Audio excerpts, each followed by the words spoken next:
주식 랩소디 오늘도 여러분들과 함께합니다. 자, 저희의 또 히어로 본부장님과 함께 인사 나눠볼게요. 네. 네, 예. 오늘도 좋은 소식 예, 부탁드립니다. 안녕하십니까. 네, 반갑습니다. 네.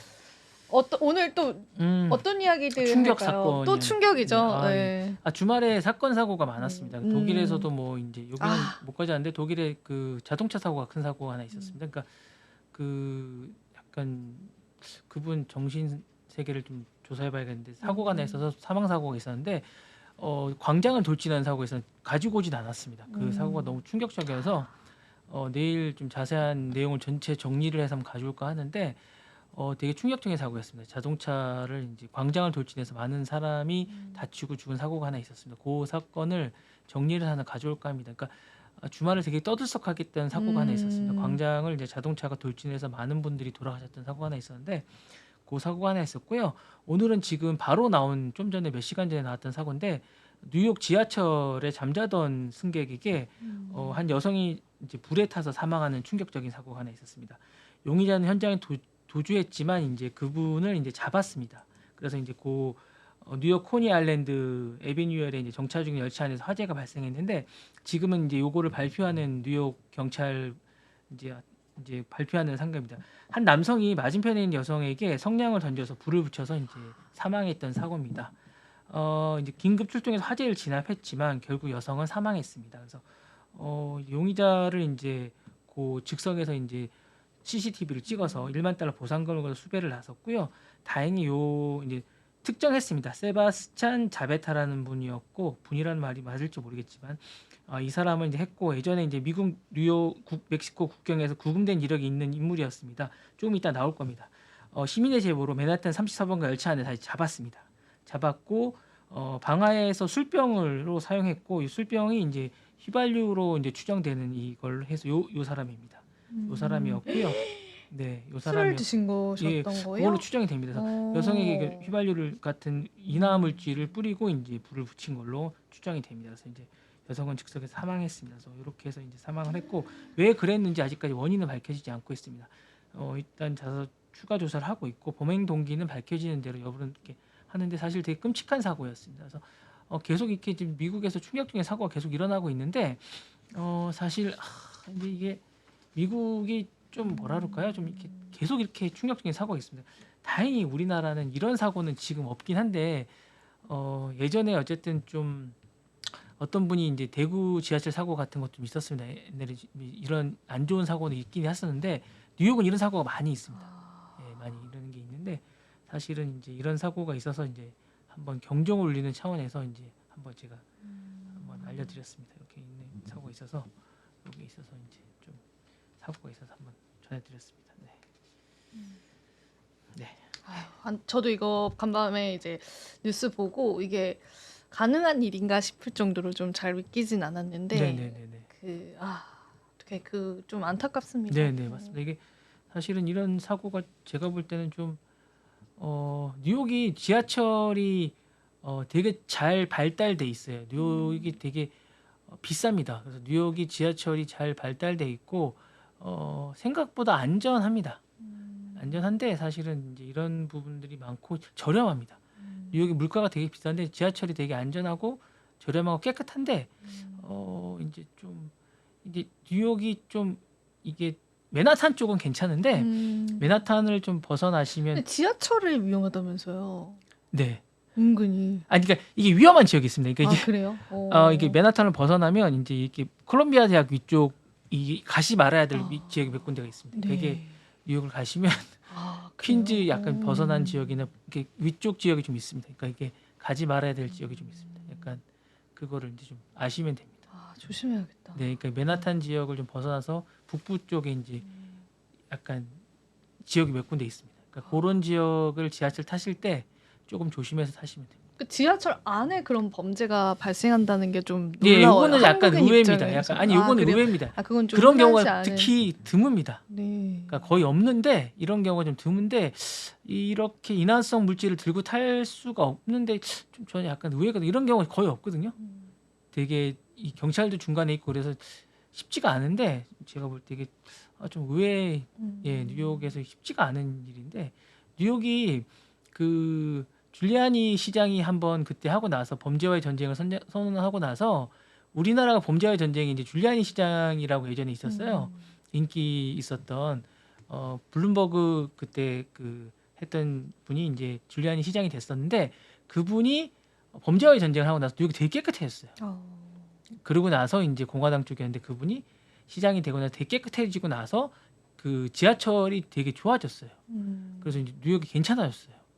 근데 이제 이런 사건이 이제 한동안 안 일어났었는데 일어나고 나는 건 좀 신기하다는 생각이 들거든요. 그래서 뉴욕이 괜찮거든요, 되게. 근데 이제 좀 이런 일이 일어나서 좀 예. 최근에 뭐 얼마 전에도 이제 총기 사고도 일어나고 그래서 제가 좀 한번 가져와 봤습니다. 네. 들어오는 대로 제가 또 알려드리겠습니다. 네. 알겠습니다. 다음은 넷플릭스 얘기 좀 해드리겠습니다. 네네네. 넷플릭스가 얼마 전에 이제 타이슨 중계를 해서 독점 중계 타이슨 중계를 해서 이제 되게 재미를 좀 봤습니다. 그리고 이제 우리나라도 넷플릭스처럼 쿠팡이 중계를 지금 하고 있습니다. 중계권을 이제 스포츠 쪽에 이제 관심을 좀 갖고 있어요. 그래서 근데 이제 넷플릭스가 이제 최근에 2021년, 2031년 피파 월드컵 독점 중계권을 확보했습니다. 그러니까 이제 넷플릭스가 점점 더 스포츠 쪽에 이제 관심을 가집니다. 그러니까 그 전에 넷플릭스가 되게 이제 여러분들이 이제 주로 드라마나 예능이나 이런 쪽으로 해서 이제 라이브가 아닌 쪽에 강점이 있고 그런 쪽에 재능이 있다고 생각했는데 라이브 쪽에도 이제 확장을 하게 되는 겁니다. 그럼 이게 어떤 의미를 갖느냐? 이제 그러면 지상파나 이런 쪽에서 이제 레거시 미디어가 갈 곳이 좀 더 없어지는 겁니다.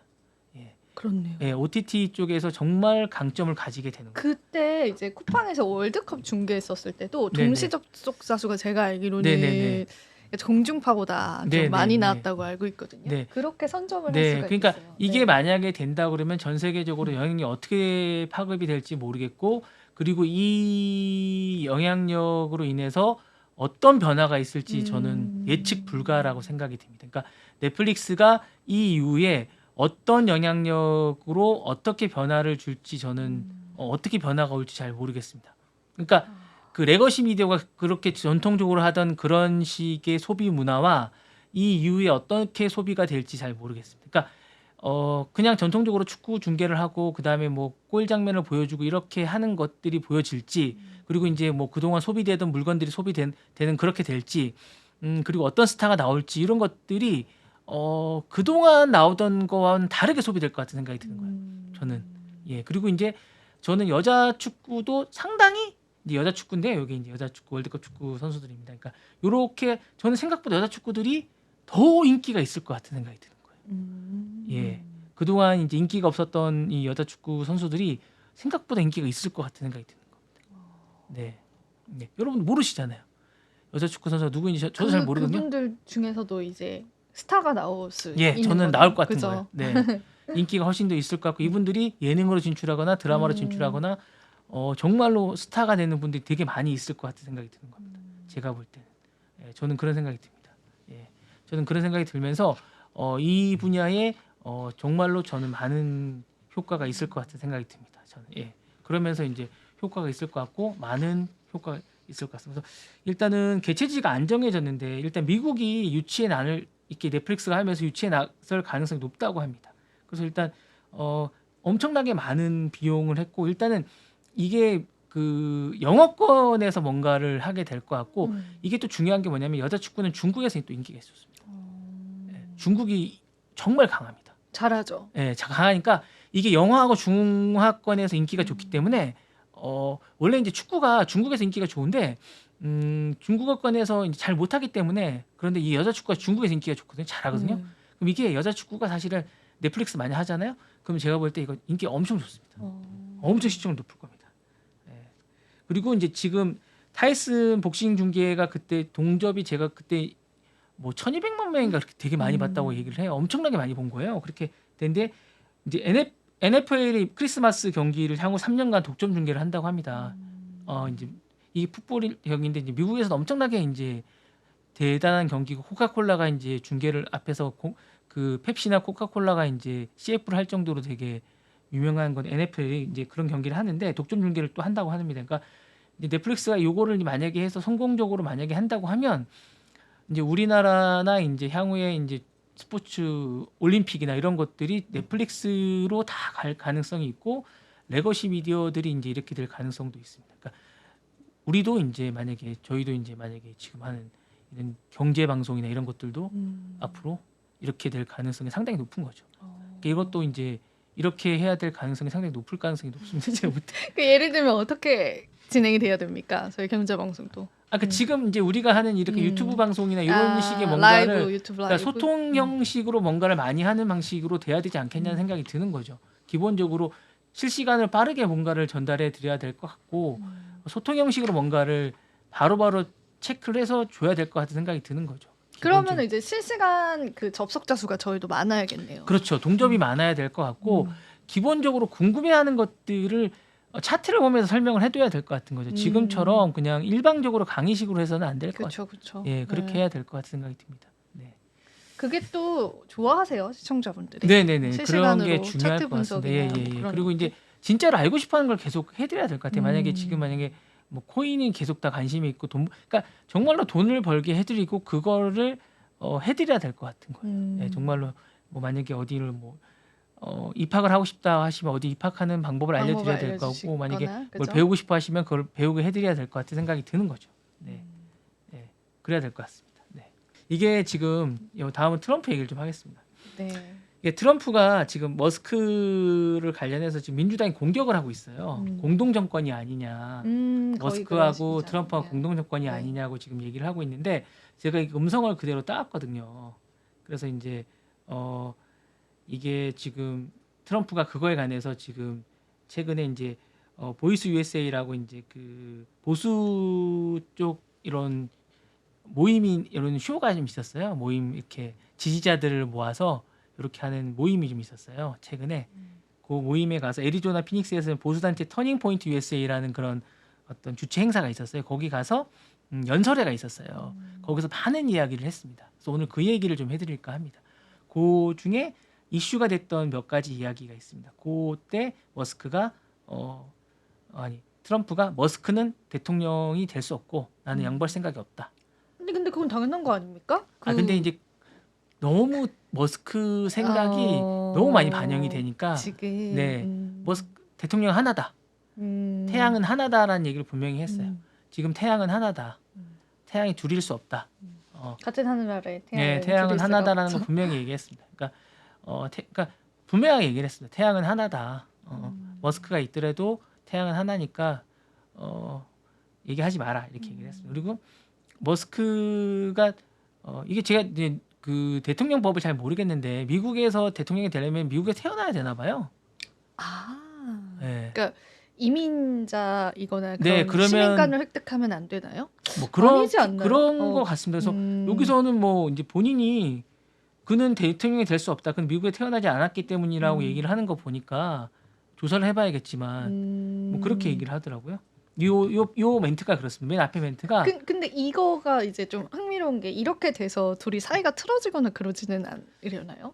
뭐 그러진 않겠죠. 예, 네. 뭐, 지금은 뭐 때가 아니기 때문에 뭐 그걸 개의치 않을 것 같습니다. 지금 뭐 그렇다고 해서 트럼프가 지금 대통령 할 수 있는 것도 머스크가 대통령 할 수 있는 것도 아니니까. 그래서 뭐 그런 것 같습니다. 그래서 그 부분에 관해서 뭐 정확하게 이제 본인이 얘기를 해줬던 것 같습니다. 그래서 그 부분에 관해서 이제 지금 얘기를 하고 있는 거고요. 트럼프가 이제 그 부분에 관해서 얘기를 하고 있는 부분인 것 같습니다. 그래서 그렇게 얘기를 하고 있고 민주당이 이제 날조된 얘기라고 얘기를 하고 있고 민주당이 계속 공격을 하고 왜냐하면 지금 왜 이렇게까지 민주당이 얘기를 하냐면 트럼프하고 공화당하고 민주당이 합의된 내용을 계속 머스크가 뭘 얘기를 하면 뒤집고 있습니다. 지금 트럼프가 뭔가를 얘기를 하면 계속 뒤집고 있기 때문에 이거 지금 공동 정권 아니냐. 사실상 머스크가 대통령이 아니냐. 그러니까 이제 이 부분에 관해서 트럼프가 한번 짚고 넘어간다. 하늘 안에 태양은 하나다. 나다. 이렇게 얘기를 하고 있는 거고 얘기를 하고 있습니다. 그래서 이제 분명하게 얘기를 하는데 이제 이런 얘기도 있어요. 텍사스 출신의 공화당 토니 곤잘레스 하원 의원은 CBS 인터뷰에 미국에는 이미 대통령, 부통령, 하원 의장이 있지만 머스크는 없는 미국에는 없는 총리 같다. 마치 그런 느낌이다. 그러니까 간섭이 너무 심하고 의견이 너무 많이 반영된다는 얘기를 하고 있는 거예요. 그래서 미국에 없는 총리와 같은 역할을 지금 하고 있는 것 같다. 그러니까 이제 너무 의견이 많이 반영되고 너무 많이 간섭이 심하다는 건 이제 공화당에 있는 의원들까지 그리고 얼마 전에 뭐 하원 의장으로도 나온다는 얘기 있었죠. 그래서 주가가 확 떨어졌지 않습니까?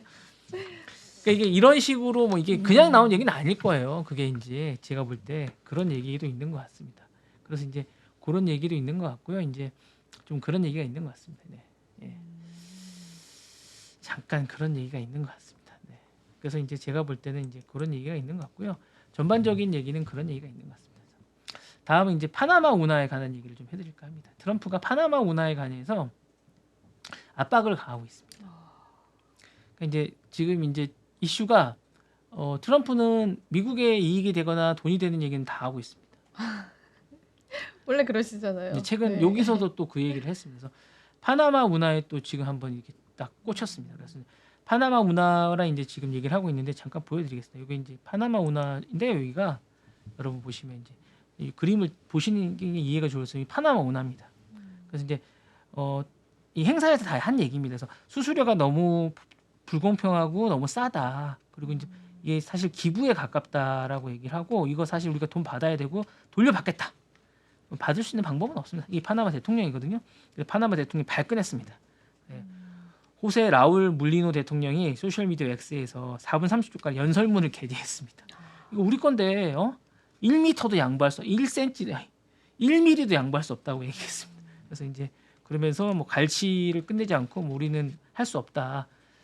이렇게 얘기했지만 제가 볼 때 뭔가 또 뒤로는 뭘 하고 있지 않을까. 뭐 이제 트럼프가 얘기를 하면 반대쪽 대통령은 바로 반발합니다. 그리고 나서 한 이틀 있다가 뭔가 또 이렇게 둘이 화해 제스처를 하고 뭔가 또 두 분이서 뭘 합니다. 네. 그렇게 됩니다. 네. 이거는 이제 그 파나마 운하는 태평양과 대서양을 연결하는 82km 인공수로입니다. 1914년 미국 주도로 완공됐고요. 이후 77년 당시 파나마 지도자인 오마르 토리오스와 미국 대통령 지미 카터 간의 조약에 따라 99년에 이제 미국이 만들어줬는데 파나마로 소유권을 이양해줬습니다. 이때는 이제 쿠바하고 그 이제 미국하고 대립하고 있었던 그 약간 냉전 기간입니다. 그러다 보니까 이제 파나마가 이제 미국 쪽에 지지를 하고 있는 상황이라서 미국이 뭔가를 이제 주도권을 갖기 위해서 뭔가를 이제 파나마한테 이렇게 뭔가를 주게 되는 그런 상황이라서 이제 주게 된 건데요. 이런 것 때문에 이제 트럼프는 이제 그런 기간이 지났기 때문에 이제 좀 받아오고 싶은 거죠. 그때 어떤 이제 줄 필요가 없기 때문에 가져와라. 근데 이미 그건 그때 계산이 다 끝난 거라 사실 이제 준 거를 다시 뺏는 거라 뭐 이런 거라기 때문에 뭐 뺏어올 수 없는데 다시 달라고 그러는 게 약간 억지스럽긴 한데 이제 그런 걸 달라고 하는데 어쨌든 강대국이기 때문에 파나마도 무시할 수는 없거든요. 그래서 뭔가 반대국으로 뭘 줘야 되지 않을까라는 생각은 듭니다. 네. 어쨌든 외교적 갈등이 있을 것 같고요.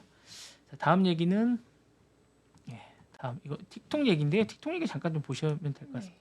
이 틱톡 얘기를 잠깐 했거든요.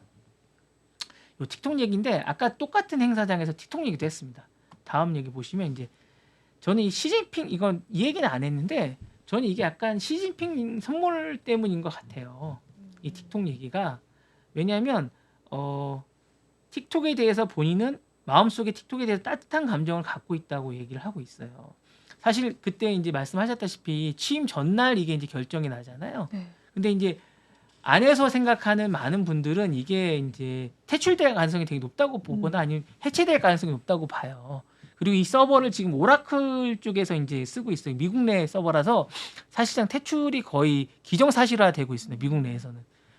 왜냐하면 이게 이제 미국 내에서 뭔가 이제 해킹, 그러니까 정보를 빼가고 있다고 생각을 하고 있거든요. 그래서 이제 그랬는데 사실 대선 기간 동안 이제 이게 수십억 건수의 조회수를 기록했는데 공화당 쪽에 되게 좋은 지지세나 이런 걸 기록을 했어요. 그러니까 앞으로도 이제 옆에 두고 싶은 거예요.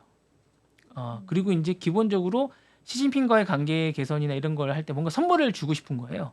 제가 볼 때. 그래서 제가 볼 때는 이걸 허가해주지 않을까.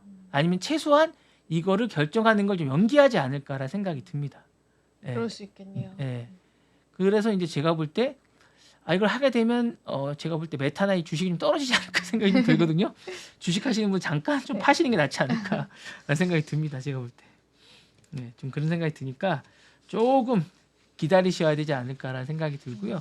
그러니까 제가 볼 때는 이거를 연기해 줄 것 같아요. 이 결정을 제가 볼 때는 결정을 바로 하지 않을 것 같아요. 그냥 이거를 무조건 뭐 이렇게 손을 들어주거나 이러지 할 것 같진 않고 그냥 이 결정을 좀 연기해 주거나 약간 이렇게 해줄 것 같아요. 무효화하거나 이렇게 무슨 쉽게 면죄부를 줄 것 같진 않고 그냥 연기해 줄 것 같습니다. 네, 그럴 것 같습니다. 제 생각은. 네. 예, 다음 소식 잠깐 보여드리겠습니다. 네. 삼성 보조금 확정됐습니다. 아 맞아요. 이거 오늘 뜨거운 관심이었습니다. 네, 이게 지난주에 결정이 났습니다. 지난주에 이제 결정이 나서 제가 이제 지난주에 이제 방송이 다 끝나고 나서 결정이 나서 근데 좀 줄었어요. 원래 이제 한 9조 원 정도였었는데 6조 9천억 원 정도로 이제 줄었습니다. 그래서 확정이 나서 이제 모든 이제 대부분의 이제 반도체 공장 짓는 거는 다 결정이 났습니다. 사실 좀 왜 줄었는지 봤더니 기본적으로 전체 금액이 좀 줄어서 이제 투자 규모가 줄어서 줄었다고 얘기를 합니다. 그래서 오히려 이제 그래서 어떻게 된 거냐고 하는데 제가 볼 때는 오히려 괜찮아진 거다라는 생각이 듭니다. 왜냐하면 효율적인 면에서 실리를 챙긴 거라고 생각이 듭니다. 기본적으로 이제 SK하이닉스는 늘어났는데 삼성은 줄었기 때문에 이게 나쁜 게 아니냐라고 생각하실 수 있는데 저는 오히려 괜찮다고 생각합니다. 그래서 오히려 이거를 이 남는 비용 우리가 투자할 비용들 다른 데 쓰는 게 오히려 낫다고 생각을 하고요. 기본적으로 효율적으로 실질적인 걸 챙겼다고 생각을 하고 있습니다. 그래서 기본적으로 이제 확정을 됐고 이제 보조금을 받았기 때문에 한숨을 돌리게 됐고 다만 이제 트럼프 이제 2기와 이제 어떤 관계 개선이나 이런 걸 할 때 좀 더 이제 실리를 챙길 수 있는 부분 이거를 챙기면서 우리가 이제 가져가거나 관세 부분에서 좀 더 실리를 챙길 수 있는 부분을 챙기는 게 맞지 않겠냐라는 부분을 했으면 좋겠다는 생각이 듭니다. 그래서 이런 부분에서 좀 더 많은 부분을 했으면 좋겠고 그 다음에 이제 2차로 이제 트럼프 정부에서 뭔가를 또 요구할 게 많이 있을 것 같아요. 우리 인력을 얼만큼 써라 뭐 이런 얘기를 부차적인 것들이 많이 들어올 것 같은데 이 부분에서 방어를 좀 잘해야 되지 않을까라는 생각이 듭니다. 이런 부분에서 잘 하면 되지 않겠냐라는 생각이 들고요. 그 다음에 이제 우리가 이제 투자해야 될 부분들이 있는데 그 부분들에서 좀 더 뭔가 고민을 해야 되지 않겠냐라는 생각도 듭니다. 그래서 그 부분에서 좀 더 많은 것들을 했으면 좋겠다는 생각이 듭니다. 그러니까 기본적으로 전체로 생각하면 우리가 이제 TSMC나 이런 거 부분에서 대해서는 오히려 우리가 좀 낫다는 평가도 있습니다. 그래서 그런 부분은 괜찮은 것 같습니다. 네. 그래도 이거 받게 돼서 정말 한시름 저는 놓았어요. 그래도 그죠? 네네. 근데 이제 기존에 당초에 받았던 것보다는 금액이 좀 작다고 들었는데. 그게 작은데 네. 전체 우리가 투자해야 될 금액이 줄어들어서 그렇구나. 예, 그래서 오히려 네. 괜찮다고 보는 겁니다. 그래요? 예, 그러니까 이게 왜 줄어들었냐면 그런 분석을 해주세요. 그러니까 본부장님. 네. 전체 우리가 이제 만약에 우리가 100을 투자해야 그러니까 공장을 지을 때 100을 우리가 투자해야 되면 우리가 80만 투자해도 되는 거예요. 그래요. 예, 그러니까 그렇게 해서 합의를 해서 이제 줄게 된 겁니다. 그러니까 이제 무리한 투자를 안 해도 무리한 되는 투자를 거예요? 안 해도 되는 겁니다. 예. 좋네요. 예, 오히려 그래서 줄어드는 다행인 겁니다. 다행이네요. 그죠? 예. 그래도 이제 바이든 행정부가 굉장히 발빠르게 당초 약속을 좀 지키려고 네네네네. 노력하는 모습들이 보였는데 그게 이렇게 우리나라에도 영향을 줘서 다행이긴 합니다. 그러니까 만약에 이제 우리가 만약에 이제 삼성전자가 원래 이제 투자액이 440억 달러였거든요. 우리가 네, 해야 될 게. 근데 네. 370억 달러로 줄었습니다. 그러니까 이제 투자액도 준 거네요. 네, 그러니까 보조 금액이 이제 64억 달러. 그러니까 다음 걸 잠깐 보여드릴게요. 네. 요겁니다. 요거 이렇게 자료가 이렇게 됩니다. 보시면 이제 64억 달러거든요. 그러니까 보시면 이제 보조금이 64억 달러에서 47억 4,500만 달러로 줄었고 총 투자액은 440억 달러에서 370억 달러 준 겁니다. 그러면 이제 이렇게 줄었기 때문에 오히려 저희 입장에서는 가벼운 거죠. 거의 100억 달러 정도를 덜 투자해도 되는 겁니다. 그러면 훨씬 낫겠네요. 네, 왜냐면 그러니까 이게 10억 달러를 덜 네. 받는 대신에 거의 20억 달러를 덜 받는 대신에 100억 달러를 덜 투자해도 되는 겁니다. 그러니까 이게 우리도 항상 얘기했던 게 무리하게 미국 쪽에 네네네네네네. 투자를 하는 부분들이 과연 좋을까 이 부분에 관해서 어차피 이야기를 공장 했었는데 짓는데 100억 달러 돌려받는 게 아니기 때문에 네, 그래서 이제 그런 면에서는 더 긍정적으로 해석을 해볼 수 있겠어요. 예, 이게 이제 시장에 어떻게 반영될지는 모르겠지만 저는 긍정적으로 반영할 수 있는 게 아닌가라는 생각이 듭니다. 네. 자, 요 마지막으로 요 얘기 잠깐. 네.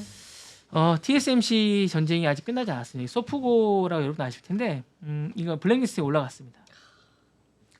블랙리스트에 올라갔고요. TSMC가 드디어 이제 블랙리스트에 올라갔습니다. 화웨이에 넘긴 이 소프코가 이제 블랙리스트에 올라갔고요. 로이터 통신에 따르면 이제 협조하는 이 기업체가 이제 올라갔습니다. 그래서 앞으로는 이 사실상 이제 이 업체는 허락을 맡아야 되는데요. 허락을 맡는 건 사실 어렵기 때문에 이 소프코는 앞으로 이제 뭔가를 할 때는 첨단 칩이나 이런 것들을 운영을 할 수 없게 되는 겁니다. 그래서 그래서 이제 요건 소프코랑 뭔가를 거래를 할 수 없는 상황이 된 거고요. 사실상 이거 소프코가 하웨이에 TSMC 칩을 줬다고 이제 생각을 하게 되는 겁니다. 그래서 요걸 줬다고 생각을 하게 되고 사실상 이제 하웨이가 그동안 개발했다고 하는 그거는 사실상 얘네가 자체적으로 개발한 게 아니라 TSMC에서 가져간 칩이라고 이제 결론이 내려진 걸로 이제 보입니다. 그래서 요 부분에 대한 제재가 가해진 걸로 보이고 실질적으로 이제 제가 볼 때는 하웨이는 개발이 안 된 걸로 저는 추정이 됩니다. 네. 그러네요. 제가 볼 때. 네. TSMC도 그러면은 계속되는 제재가 올 수도 있는 거예요. 그러니까 계속 유심히 보고 있는 것 같아요. 그쵸. 예, 근데 이제 자기네들은 억울하다고 얘기를 하는 것 같고, 그 다음에 이제 최근에 이제 얼마 전에 엔비디아도 이제 동남아 쪽에서 무슨 칩이 발견되고 이런 거 보면 뭔가 계속 유심히 미 상무부가 좀 보고 있는 것 같습니다. 지켜보고 있다. 네. 이런 느낌으로. 네, 예, 그런 것 같습니다. 네, 전반적으로. 오늘도 진짜 소식들이 하나하나 다 정말 핫한데요, 부장님. 소식들이. 어떻게 그런 것만 또 잘 뽑아 오셨습니다. 아닙니다. 네. 네. 그럼 다 하셨을까요? 네, 일단 다 오늘? 했습니다. 네. 그럼 저도 이제 남은 시간 동안 그 암호화폐 그 조정 관련해서 몇 가지 소식들만 좀 전해드리겠습니다. 우리가 좀 체크해봐야 될 지표가 있죠. 일단 비트코인이 현재는 95,000달러이고요. 너무 많이 내려갔는데요? 예, 많이 내려갔어요. 10만에서도 많이 내려갔고요. 일주일 기준으로는 9% 가량 하락을 했습니다. 이더리움이 더 많이 하락했어요. 17%나 하락을 해서 지금 3,294달러. 리플코인도 많이 내렸고요. 솔라나도 굉장히 많이 내렸습니다. 근데 이 중에서 눈에 띄는 게 이제 도지코인이 20% 넘게 이제 일주일 기준으로 내려왔고, 사실 이제 일론 머스크가 또 도지코인 관련해서 그 마케팅이라고 해야 되나, 또 무슨 글을 게재하긴 했는데 이제 그게 가격 시세에는 이제 크게 영향이 없었다라고 보시면 되고, 우리가 지금 이제 마켓캡이라고 해서 전체 시장의 볼륨도 여기 보시면은 이게 30일 기준 표이거든요. 이렇게 볼륨 많이 올라왔다가 지금은 이제 전체 시장의 볼륨 떨어지고 있고, 공포 탐욕 지수도 54를 나타내는 투자 심리도 보실 수가 있고, 그리고 이제 도미넌스도 봐야 되잖아요. 그래서 도미넌스 같은 경우에도 보시면은 도미넌스 상으로는 비트코인이 살짝 올라가고 있긴 한데 사실 알트코인들 쪽으로는 이렇게 도미넌스 하락이 좀 나와주고 있는 상황이다라고 보시면 되고, 도미넌스는 지금 비트코인이 그래도 조금 높습니다. 물론 이제 0.76% 하락하긴 했지만 전체 시장에서 이제 비트코인이 차지하는 점유율적인 측면 같이 한번 보시면 되고, 보통 강세장 때는 60% 이상 이제 도달을 했다가 알트코인 쪽으로 조금 넘어오는 그런 동향들이 보이고 있긴 한데, 지금 현재는 어쨌든 57.5%의 도미넌스를 좀 나타내고 있습니다. 그래서 쭉 시장 흐름들 보시면 되고, 그리고 이제 오늘 준비한 소식들 몇 가지만 좀 전해드리도록 할게요. 우리가 사실 가상자산 투자자분들이 좀 많아지면서 관련해서도 오늘 또 이제 국가적인 차원에서 회의도 있긴 했었거든요. 근데 그 얘기는 이따가 전해드리도록 하고요. 일단 최근에 비트코인에 관해서 이제 눌렀었던 이유가 그 파월의 발언 그리고 양자 컴퓨터의 개발, 요거 두 가지를 크게 얘기해 볼 수 있겠어요. 근데 이제 양자 컴퓨터 개발에 관련해서는 뭐 다른 프로그램에서도 많이 다루더라고요. 그래가지고 그거는 이제 제가 많이들 들어보셨을 것 같아서 생략을 하고, 지금 파월이 이제 매파적인 발언을 했고, 이제 내년에 금리 인하가 굉장히 적게 나왔잖아요. 점도표 상으로. 근데 이게 예전부터 제기가 됐던 거이긴 한데, 지금의 미국의 CPI가 1970년대랑 굉장히 유사하다라는 그런 설이 옛날부터 나왔었어요. 이게 처음 보신 분들도 있겠지만 작년부터 좀 나왔습니다. 여기 보시면은 우리가 그때 1970년도에 오일 폭등 때문에 엄청 인플레이션이 높았고, 그때 연준이 금리를 20%까지 올리는 그런 상황들이 펼쳐졌었습니다. 경제가 너무 어려웠었고, 그 시절은 이제 우리가 박정희 정권 시절에 이제 운동하고 약간 요랬던 시기였는데 그때 이제 경제가 글로벌적으로 굉장히 안 좋았던 시즌이 있었는데 CPI 지표만 놓고 봤었을 때 지금 이제 커플링이라고 해서 너무 똑같은 형태로 지금 이어져 가고 있다라는 거예요. 그래서 우리가 지금 이쯤에 와 있거든요. 그럼 이제 연준 입장에서도 그 인플레이션이 좀 잡히고 있다. 요렇게 이제 판단을 하고 이제 거기에 따른 조치들이 나오고 이제 양적 긴축을 했다면 양적 완화, 이제 금리 인하의 스탠스를 취하고 있는 건데 그 당시에 이제 파란색이 그 70년대거든요. 그 당시에 딱 보시면은 인플레이션이 잡히는 듯 했다가 엄청난 폭등, 그러니까 역사상 본 적 없었던 인플레이션이 단기간에 좀 나와버리는 상황이 연출이 됐었어요. 근데 지금의 이제 미국 CPI 지표의 상황도 약간 그것과 유사하다라는 이야기가 좀 나오고 있어서 이제 요런 음모론이라고 해야 될까요? 요런 설을 이제 믿는 경제 이제 학자분들도 있더라고요. 월가에서는. 근데 그럼 이제 우리가 다음으로 어디를 갈 것이냐, 진짜 내려갈 것이냐, 아니면 이제 1970년대와 같이 올라갈 것이냐, 요 부분에 관해서 의견은 굉장히 다양한데, 그래서 사람들이 이야기하기는 파월이 이렇게나 매파적인 스탠스를 취하는 건 그 우리가 1970년대에 겪었었던 인플레이션을 다시는 겪게 하고 싶지 않기 때문에 굉장히 신중하게 지금 그걸 염두에 두고 있는 거다. 이런 의견들도 좀 있어요. 그래서 근데 지금까지의 동향들을 보면은 지금도 그 바닥지고 살짝 반등했잖아요. 그래서 요 구간이 조금 위험하다 요렇게 보는 시선들이 있어서 이제 그거를 이제 여러분들이 하나의 약간 뇌피셜 음모론 요런 걸로 시장에 같이 나와 있다고 보시면 되고 1970년대의 인플레이션이 재현될 것이다. 요렇게 또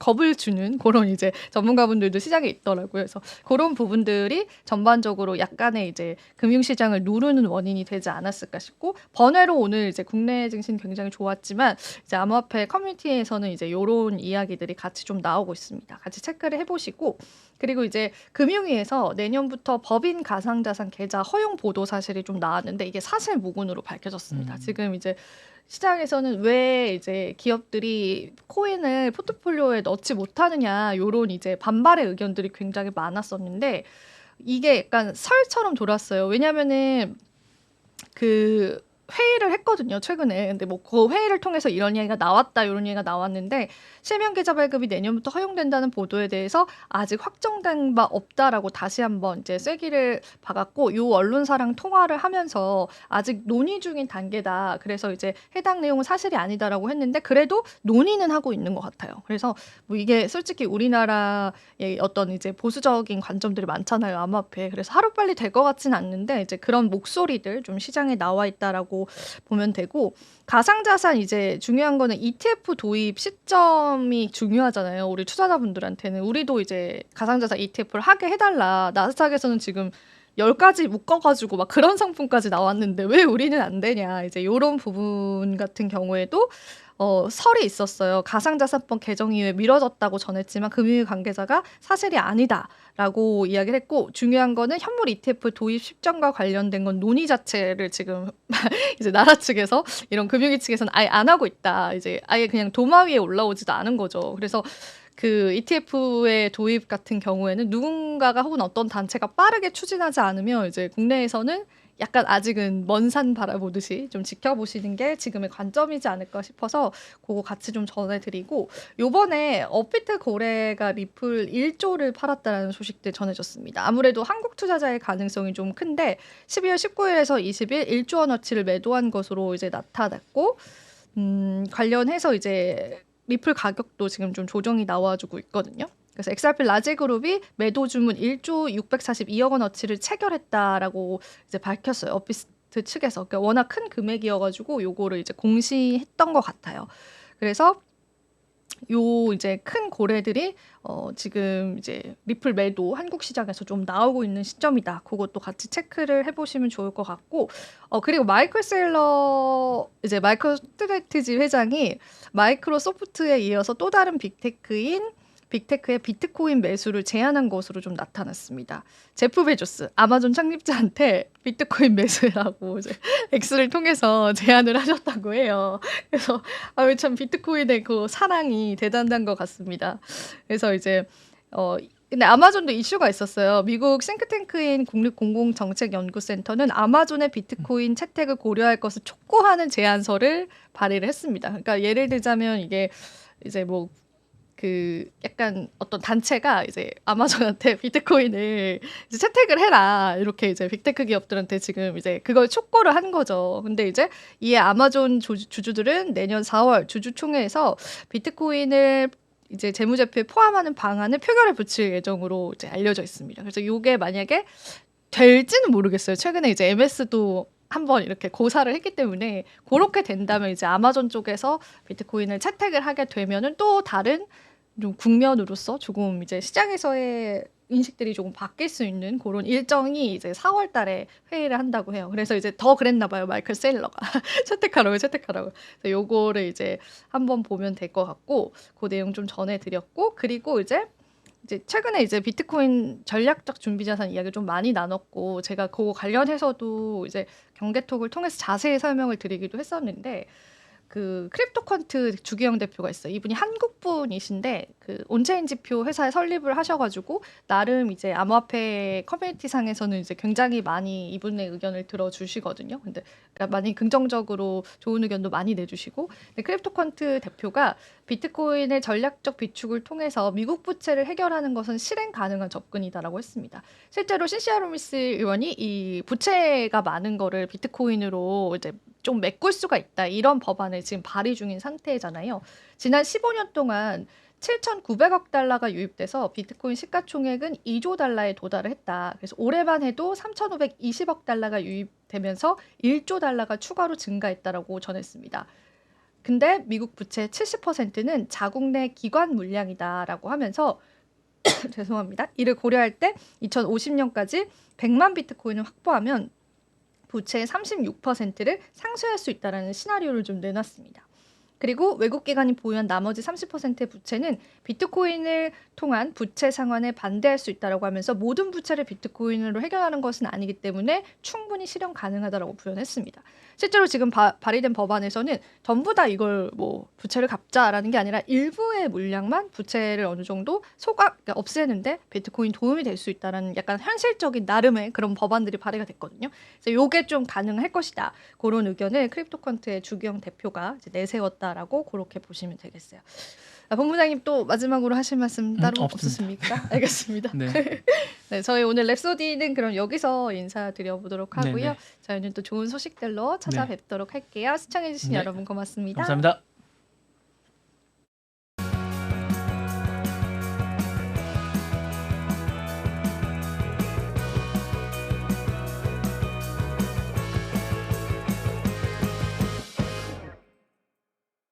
시청자 여러분 안녕하십니까? 국내외 주요 이슈 전해드리는 모두의 증시 고유림입니다. 첫 번째 뉴스입니다.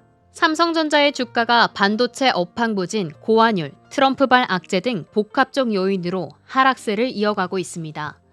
목표 주가 역시 지속적으로 낮아지고 있는 가운데 주가 반등 시점에 대한 전망이 엇갈리고 있습니다. 금융정보업체 FN가이드에 따르면 삼성전자의 목표 주가 평균은 82,125원으로 지난 9월 말 10만 2,680원에서 약 20% 하락했습니다. 8개 증권사는 이달 들어 목표 주가를 잇따라 하향 조정했습니다. 삼성전자의 4분기 영업이익 컨센서스는 최근 3개월 동안 9조 2,808억 원으로 집계됐으나 최근 한 달간 8조 7,510억 원으로 하향됐습니다. 가장 낮은 추정치는 IBK 투자증권의 7조 4,340억 원입니다.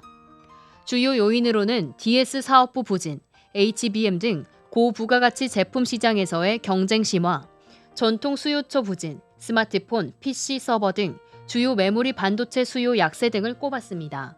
이승우 유진투자증권 연구원은 PBR 0.9배 수준으로 리스크가 반영됐으며 자사주 매입으로 하방을 방어하고 있다고 평가했습니다.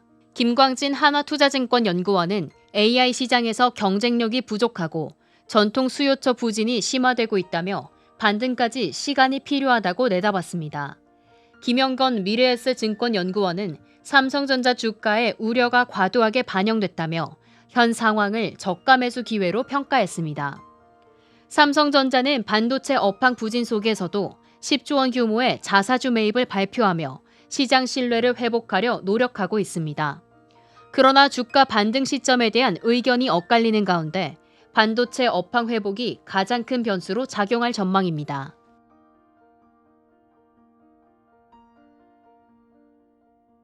미국 소프트웨어 기업 마이크로스트래티지가 비트코인을 꾸준히 매수하며 총 보유량이 44만 개를 넘어섰습니다. 그러나 비트코인 급락 시 기업의 재정 안정성에 대한 우려도 제기되고 있습니다. 미국 증권거래위원회 공시에 따르면 마이크로스트래티지는 지난주 5,262개의 비트코인을 추가 매수했습니다. 평균 매수 가격은 약 10만 6,613달러로 최근 사상 최고가인 10만 8,500달러보다 약간 낮은 수준입니다. 마이크로스트래티지는 현재 44만 4,262개의 비트코인을 보유하고 있으며 총 보유 가치는 277억 달러에 달합니다. 평균 매수 가격은 6만 2,257달러로 추정됩니다.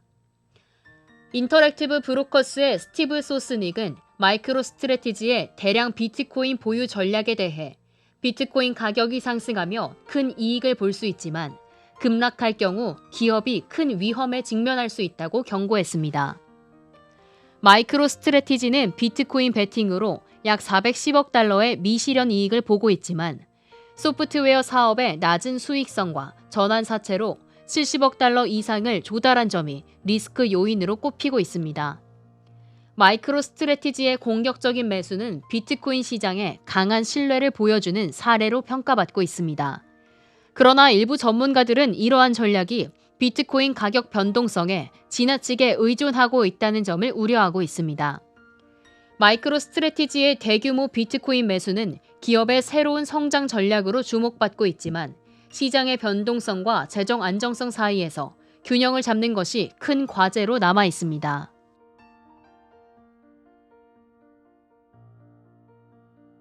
인공지능 칩 선두기업 엔비디아가 대만 타이베이에 미국 실리콘밸리 본사에 맞먹는 규모의 해외 지사 본부를 설립할 것이라는 전망이 나왔습니다. 이 계획은 젠슨왕 CEO가 대만에서 연구개발 허브를 강화하겠다는 약속의 연장선으로 풀이됩니다. 대만 매체 공상시보는 젠슨왕 엔비디아 CEO가 타이베이를 해외 지사 본부 거점으로 삼는 방안을 검토 중이라고 보도했습니다. 젠슨 황 CEO는 지난 6월 대만에서 열린 컴퓨텍스 행사에서 향후 5년 내 대만에 대규모 R&D 디자인 센터를 설립하고 1,000명 이상의 엔지니어를 고용하겠다고 발표한 바 있습니다. 젠슨 황은 대만 관계당국과의 접촉에서 3헥타르 이상 규모의 부지 필요성을 언급했습니다. 엔비디아는 현재 타이베이 난강구 룬타이 위청 오피스 빌딩에 약 60%를 임차해 거점으로 활용하고 있으며 추가로 네이후 과학단지에 있는 R&D 센터를 난강으로 이전할 계획입니다. 타이베이시에 적합한 대규모 부지가 부족한 상황이어서 신베이, 타오이안, 신주 등 인근 지역이 대안으로 검토되고 있습니다. 대만은 TSMC를 비롯해 글로벌 반도체 공급망에서 핵심적인 역할을 하고 있는 지역입니다. 엔비디아는 TSMC를 주요 파운드리 파트너로 활용하고 있으며 대만은 엔비디아의 R&D와 제조 허브로서 전략적 위치를 갖추고 있습니다.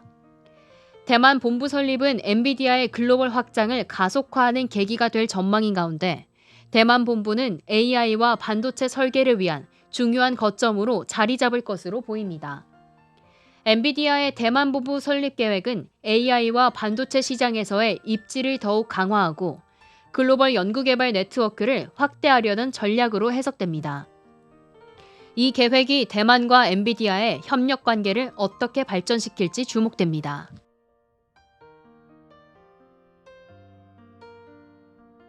금융감독원이 이수페타시스의 5,500원 규모 유상증자 계획에 대해 다시 한번 제동을 걸었습니다. 공시된 내용이 투자자 판단에 명확하지 않다는 이유에서입니다. 금융감독원은 23일 이수페타시스가 제출한 유상증자 정정신고서에 대해 2차 정정신고서 제출을 요구했습니다. 금감원은 증권신고서의 중요 사항이 불분명하게 기재되어 투자자 판단에 악영향을 미칠 수 있다고 지적했습니다.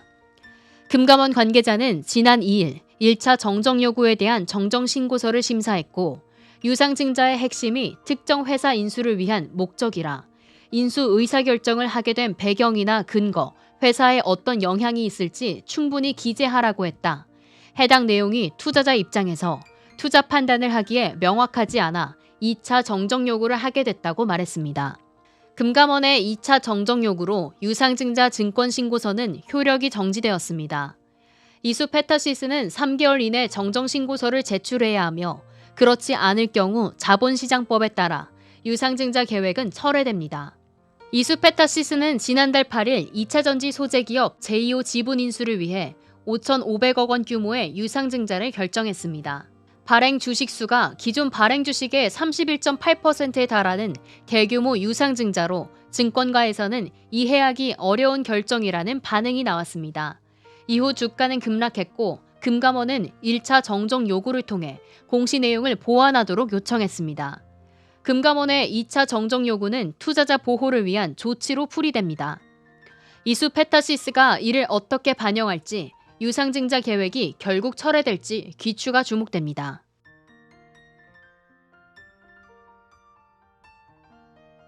올해 5월 일본 가상화폐 거래소 DMM 비트코인에서 발생한 4,500억 상당의 비트코인 절취 사건이 북한 해커 집단 트레이더의 소행으로 밝혀졌습니다. 이는 일본에서 2018년 코인체크 사건 이후 두 번째로 큰 규모입니다. 일본 경찰청과 경시청은 24일 북한 정찰총국 소속 해커 집단 라자루스의 일부 조직인 트레이더가 일본 가상화폐 거래소 DMM 비트코인을 해킹해 약 482억엔 상당의 비트코인을 탈취했다고 발표했습니다. 이번 사건은 일본 경찰이 미국 국방부 및 FBI와 협력해 밝혀냈으며 일본 내에서 확인된 북한 해커 집단의 첫 피해 사례로 기록됐습니다. 해커들은 헤드헌터를 가장해 DMM 비트코인 관련 업체 직원에게 접근, 직원의 컴퓨터를 멀웨어로 감염시켜 거래소 시스템에 침입했습니다. 5월 중순 이후 DMM 비트코인 시스템에 접근해 거래 금액과 송금처를 조작, 비트코인을 절취했습니다. DMM 비트코인은 사건 직후 서비스를 제한했고 결국 이달 2일 폐업을 발표했습니다. 이번 사건은 일본에서 2018년 코인체크 해킹 사건 이후 두 번째로 큰 가상화폐 해킹 사건으로 기록됐습니다. UN 대북제재위원회는 2017년부터 2013년 동안 북한이 사이버 공격으로 약 30억 달러를 탈취했다고 밝혔습니다. 블록체인 보안 기업 체이널리시스는 올해 북한 연계 해커들이 47건의 해킹으로 총 13억 4천만 달러를 가로챘다고 보고했습니다. 북한 해커 집단의 해킹 활동은 전 세계 가상화폐 시장에 심각한 위협으로 자리 잡고 있습니다. 이번 사건을 계기로 가상화폐 거래소의 보안 강화와 국제적 협력이 더욱 중요해질 것으로 보입니다.